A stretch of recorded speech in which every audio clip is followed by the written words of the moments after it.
welcome back again mga idol. So pag-usapan natin ngayon no, yung ating how to pass the Japanese job interview, yung 10 ultimate tips kung paano natin may pasa yung Japanese job interview. Una, yun nga, yung na-mention natin, no, eto yung attire natin. Dapat, tayo no, sa pananamit natin, dapat naka-business attire talaga tayo pag haharap tayo, especially sa mga Japanese interviewer. Eto yung, kumbaga, napakalaking percentage rate nito para sa kanila. Big talaga to sa kanila, big deal talaga to sa kanila. So kung sa atin dyan sa Pinas, hindi big deal yung pupunta sa sa mga interview, parang wala lang sa atin, pwede lang tayo magsuot ng casual, but sa kanila, it really matter talaga yung pananamit or yung attire mo, yung look mo, the way you you handle then the interview, no, so or the way na pupunta ka dun sa interview. So you must be okay kung gusto mo talaga makasungkit ng pagkapanalo na maging ma-hired ka sa mga Japanese job interview. Please follow these 10 tips. Okay, una, attire. Pangalawa, gesture or yung body language. Pangatlo, yung manners. Pang-apat, be on time. Pang-lima, yung magbigay ka ng mga significant na meaning. Like for example, sa name mo. Pang-anim, okay, dapat iwasan nyo yung magsuot ng mga burloloy, ng mga hikaw, especially sa mga lalaki, no? Huwag kayong magsuot niyan. Okay. Pang-pito, yung look nyo, yung sa haircut nyo, yung mga katulad nito, pasado po ito. Pero yung mga long hair, yung mga undercut, it's a big no po yan. Okay. Pang-walo, sa mga babae ito, applicable to sa mga babae. Huwag kayong masyadong sobrang pula yung lipstick nyo. Okay? Huwag masyadong makapal yung, tawag nun? Yung makeup nyo. Okay. Yung pang-siyam. Okay. Yung pang-siyam, dapat yung kuko malinis. Okay? Tapos yung pang-sampo. Ano ba yung pang-sampo? Natural. Huwag kayong magpabango. Kung may pabango man kayo, minimal lang yung ilalagay nyo. Huwag yung sobrang bango na sakit sa ilong, masakit sa ilong, nakakairita yan sa mga Hapon. To be honest, nakakairita yan sa kanila. Hindi nila gusto yung sobrang bango. Oo, hindi nila yan. Okay lang yung mga konting pabango. At least, guys, be mindful sa 10 na yan, at tips na yan, kung gusto nyo talaga makapasa. So, pag-usapan muna natin yung ating number 1. Okay, yung attire. Okay. Yung sa attire, ito nga yung pinapakita ko, ito, yung suot ko ngayon. So, yung tipong pupunta ka sa isang napaka-engranding business occasion. O yun, yung pupunta ka, ito kasi yung sa, yung sa sinusuot namin dito sa tinatawag na Mina Kaige, or yung meeting, business meeting, business gathering sa lahat. Kaya nga na ito, appreciated to sobra ng mga Hapon. Kasi nga, you look very formal talaga. Okay, hindi tipong hindi to hindi pagwapuhan ha. Hindi, wala dito yung mukha. Okay, wala yung mukha dito. Walang pagwapuhan, walang pagandahan. At least na-follow mo lang talaga yung mga sinasabi ko, yung 10 ultimate na tips, okay, para mapasa or maipasa yung Japanese job interview. At the same time, aralin nyo rin mabuti kung ano yung mga skills na a-applyan nyo or ina-applyan nyo. Okay, be talaga, yung mindful talaga, lalo na sa pagsagot. Yun nga, yung tips ko nga dito, kung medyo sa tingin mo hindi ka pa talagang mas expert dun sa mga aralin mo yung mga tools.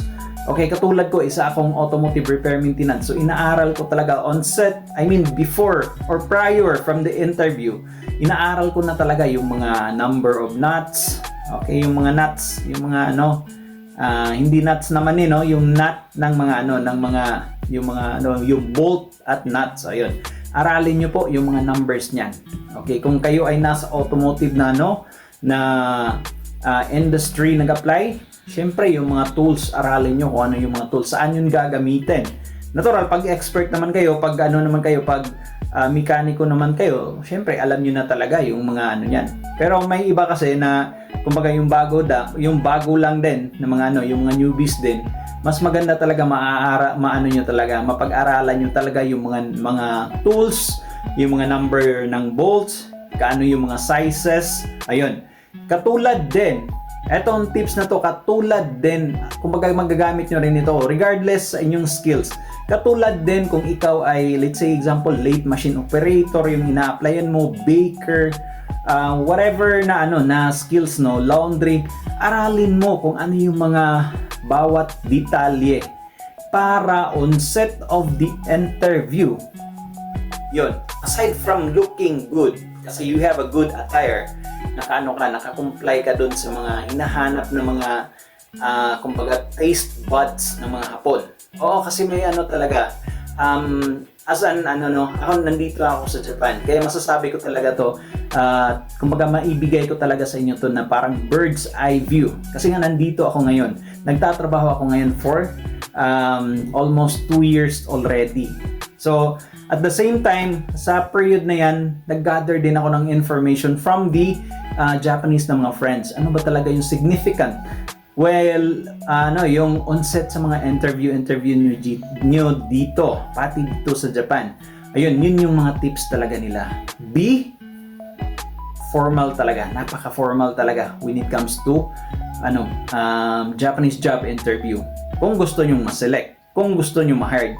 Pero kung yung tipo na happy-go-lucky lang kayo, well, continue to do yung kumbaga casual, kasi I'll guarantee you na yung percentage rate talaga hindi talaga ganun kataas. But if you want to get the higher percentage rate, eto yung very recommendable po talaga na look. Kung wala kayong pambili, natural, hindi just like me, no. Eto, I want to be honest with you. Wala akong pambili dati. Ginawa ko, nanghiram ako sa mga pinsan ko, sapatos, pati sinturon. Yung mga sinturon din, eto take note din sa mga may mga sinturon para at least you look business attire. Eto yung mga gantong sinturon. Eto lang yung applicable. Ayan, yung mga ganto. Eto lang yung mga acceptable. Okay, yung mga sinturon na may mga hugis bungo, yung mga malalaki na na mga sinturon, it's a big no-no yun sa kanila. Huwag kayong magsuot ng ganun para hindi kayo ma-minus points. Okay. At the same time, yung mga sinasabi ko, yung sa kuko, yung mga burluloy nyo, yung mga hikaw, lalo na sa mga lalaki, on set of the interview, iwasan nyo magsuot ng hikaw, ng any burluloy. Kahit necklace, kahit relo, kahit singsing. Eto, may singsing ako during the interview. Well, okay lang kasi married ako. Or alam naman nila kasi dun sa application mo, prior from the interview, meron kang application na na pinipilapan yan. Nandun lahat ng mga information mo. So ako, alam naman nila na ako ay married already. So kaya meron akong singsing. Ayun. Sa mga na may mga singsing na for fashion lang, I highly recommend tanggalin nyo muna singsing, hikaw, necklace, any burluloy na hindi talaga kailangan. Please tanggalin nyo muna para maipasa nyo talaga yung Japanese job interview. At again, dito sa haircut, sa mga lalaki, be mindful always to have kung maaari, ayan, lagyan nyo ng konting gel. Ayan. So may konting gel, tapos clean cut lang po talaga. Tapos eto din, mustache. Ayan. Tanggalin nyo yung mga mustache nyo. Yung mga bigote. Tanggalin nyo po yan. Sa mga babae, ultimate tips ko sa mga babae, if you have a long hair, kung mataas yung buhok nyo, please i-ponytail nyo yan. Talian nyo. Okay? At once again, sa mga babae po, huwag kayong maglagay ng sobrang kapal na lipstick. It's a big no-no din yan sa kanila. At lalo na yung bang tawag nun, yung makeup nyo, please huwag masyadong makapal. Natural beauty lang. As I said, hindi pa pugian, hindi pa gandahan yung Japanese job interview. Hindi din pabanguhan. Okay, yung mga pabango, yung mga perfume nyo dyan, ng mga mamahalin na perfume, be mindful always not to refrain muna, okay? Stop muna kayo sa paggamit yan during the Japanese job interview kasi madaling mairita yung mga Hapon when it comes to sobrang bango. Ayun, mga idol, sana naman nakapagbigay ito ng idea sa inyo, no? At sana naman sa lahat ng mga gusto makapasa sa interview, please follow the 10 tips, the 10 rules para kayo ay makapasa talaga. At lalong-lalo na dun sa manners, okay? Yung kakatok kayo prior from the entering the interview room.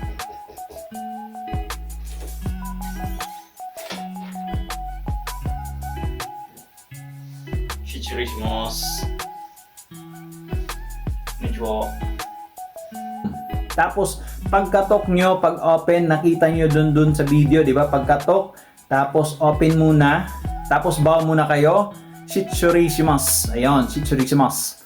Tapos tayo kayo dun sa lamesa, kung pinapunta kayo dun, tayo kayo, huwag kayong uupo agad.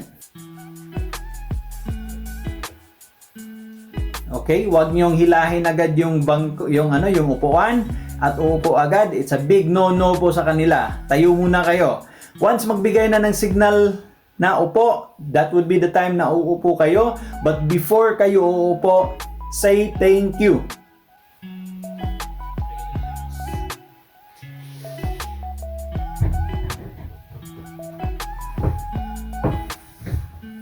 Or arigatou gozaimasu. Ayun. Tapos, upo. Dahan-dahan lang. At once again, yung kamay, saan ilagay? Dito sa lap. Dito. Yan. Yung dalawang kamay nyo dapat nasa lap yan. Yung dalawang kamay. Para at least formal. Huwag pagalaw-galaw, huwag pa drum-drum. Tapos sa mga babae, yung mga dalang handbag, I highly recommend yung bag nyo. Kung maaari, iwanan nyo. Kung sino yung kasama nyo sa labas, iwanan nyo sa kanila. Wala kayong hand carry, any hand carry, to make sure na walang sagabal sa inyo. At kung sakali meron kayong dalang bag, eto take note sa mga babae, huwag nyong ilapag yung bag sa table. It's a big no-no po sa kanila na ilagay yung bag dyan. It's a minus points, kumbaga. Percentage, once again, percentage yung pinag-usapan natin dito to pass the Japanese job interview. Kaya to make sure na makapasa kayo, please follow the 10 tips. Yung bag nyo, ilagay nyo doon sa ibaba, doon sa floor, sa tabi ng inyong paa. Okay, katabi ng inyong paa, doon nyo ilagay yung inyong bag. Make sure na walang harang talaga, plain yung view. At the same time, focus lang talaga kayo. Anytime na na may sinasabi yung interviewer or yung interpreter, make sure to have an eye-to-eye contact. Yun ang pinaka-best tips talaga. At once again, pag wala kayong maisagot, be honest. Okay? Huwag na kayong patingin-tingin sa pisame. Kasi wala dyan yung answer. So, paano ba talaga natin masagot ng tama yung mga Japanese job interview? You can also refer sa previous videos na binigay ko or yung mga previous tips na binigay ko. Aralin nyo po mabuti. Okay? Make sure yung mga area of responsibilities na pag ina-applyan nyo, kung once again kung ano yung mga expertise or skills na ina-applyan nyo, aralin nyo yung mga area of responsibility nyo, yung mga expertise nyo, diba? Para sigurado talaga na maniniwala yung mga Hapon sa inyo na expert ka sa skills na ina-applyan nyo, kasi yung ina-applyan nyo dito is skills, hindi po yung ordinary lang. So skills po yung basihan natin dito. So hindi po, once again, pagwapuhan, hindi pagandahan, kundi ayun, skills, yung attire, tapos yung tips po. Paki-follow po yung mga tips natin para make sure mas mataas yung percentage rate nyo. At good luck po at maraming salamat sa inyong pagpapanood. Sana ma-share nyo po yung video na ito. Please don't forget to hit the subscribe button para marami tayong matulungan naman mga idol. At the same time, marami din tayong makapagbigay tayo ng update sa inyo. Kasi from time to time magkakaroon din ako ng ng update sa ating video. Magkakaroon tayo ng ng mga bagong video, at least ma-notify din kayo. At once again mga idol, thank you so much po sa inyong lahat, sa inyong pagpapanood ng video na ito. Naway sana'y makapagbigay ito ng dagdag kaalaman sa inyo. At sana, okay, huwag kayong mawalan ng pag-asa. Once again, this is your DJ. Ayun, yung DJ na hilaw dito sa sa Kakogawa, Japan. Ayun, naggawa din ako ng kapangarap mag-Japan na Facebook. At the same time, meron tayong live session na DJ na hilaw. Ayun, DJ na hilaw dito sa Kakogawa, Japan. So, ingat po kayo palagi mga idol, at always remember, life is what you make it. Okay?